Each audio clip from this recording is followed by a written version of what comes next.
Saya jadi mempertanyakan lagi rencana PhD saya. Kenapa? Iya, soalnya kan sebenarnya bukan itu ukuran sukses, tetapi adalah kualitas kesadaran kita, bagaimana kita mengenal diri. Sebenarnya siapa sih kita ini? Ataukah role-role yang kita jalankan ini atau lebih tinggi dan lebih dalam dari itu? Ya, tapi kalau you menganggap ya untuk mengambil PhD PhD itu kan sebenarnya mengajar logika berpikir dengan reason yang strong and evidence. Itu sangat penting dalam kreativitas gitu ya. Jadi itu dipakai sebagai alat. Dipakai sebagai alat.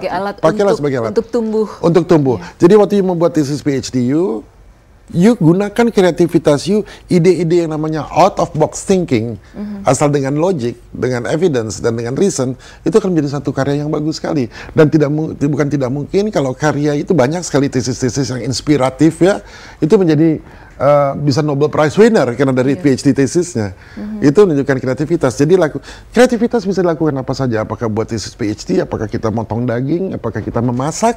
Ya, waktu kita masak kreativitas, apakah seperti kita bicara dalam forum ini, kita tidak scripted adalah kreativitas. Ya, apa yang ditanyakan ya kita coba olah secara spontan. Nah, itu menunjukkan intelligence. Bukan intelek ya.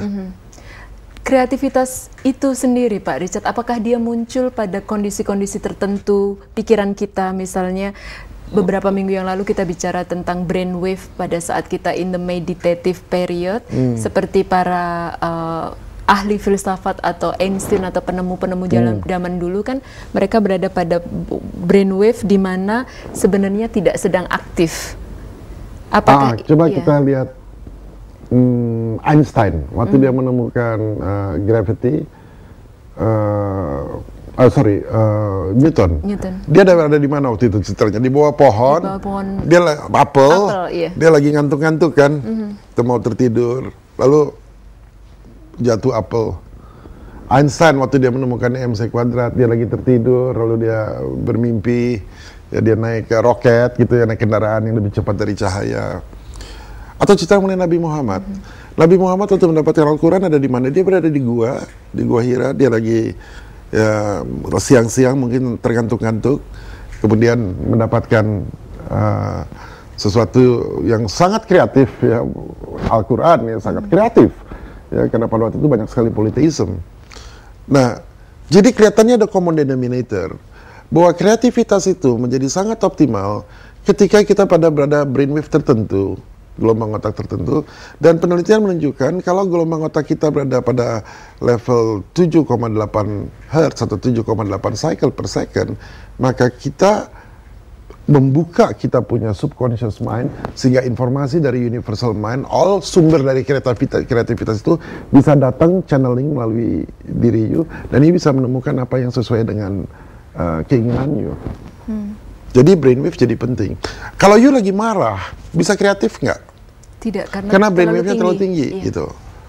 Ya, makanya orang suka meditasi supaya lebih tenang ya.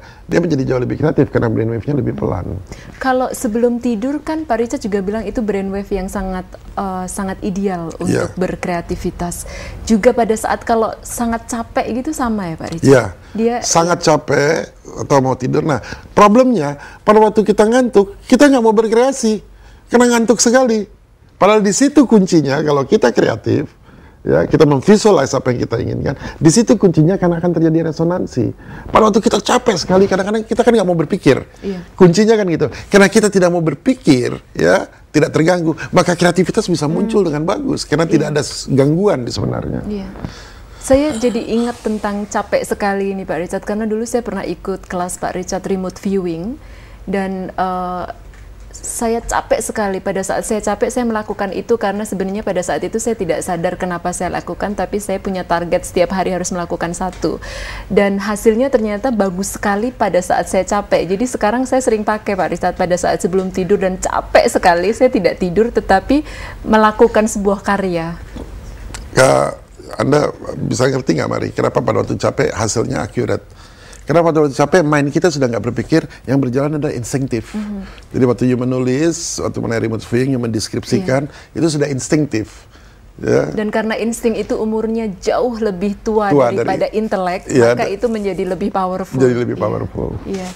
Jadi kreativitas itu sendiri kalau misalnya kita ingin meningkatkannya, kita bisa terus berpraktek pada saat brainwave tertentu sebelum tidur, bangun tidur, pada saat benar-benar bangun tidur, pada saat capek. Tapi bisa juga itu yang paling bagus. Tapi bisa juga dalam keadaan sekarang bisa kita lakukan. Ada tekniknya. Jadi nggak perlu selalu kita tunggu waktu kita mau tidur. Kan setiap saat kita bisa pada waktu melamun. Ya, melamun itu bagus. Daydream. Ya. Pada waktu kita tidur ada nightmare, kita bermimpi jelek. Sebenarnya waktu kita bermimpi jelek itu waktu bagus. Pada waktu kita mimpi jelek, kita tahu ini mimpi jelek, terus kita terbangun. Biasanya kalau kita mimpi jelek, kita terbangun kan. Sudah itu kita tahu ini mimpi jelek, lalu kita programming bahwa kita mimpi ini mau kita rubah jadi bagus. Kita tidur lagi. Dan kita itu timing yang bagus sebenarnya. Tapi ada juga cara lain, misalnya dalam keadaan sekarang di sini kita bisa lakukan juga sebenarnya. Untuk exercise kreativitas atau meningkatkan kreativitas itu. Ya, mengekseskan kreativitas bisa. Tekniknya? Visualisasi, kita pakai dengan nafas. Mungkin kita bisa sama-sama dengan audience. Jadi pemirsa, coba kita lakukan kreativitas.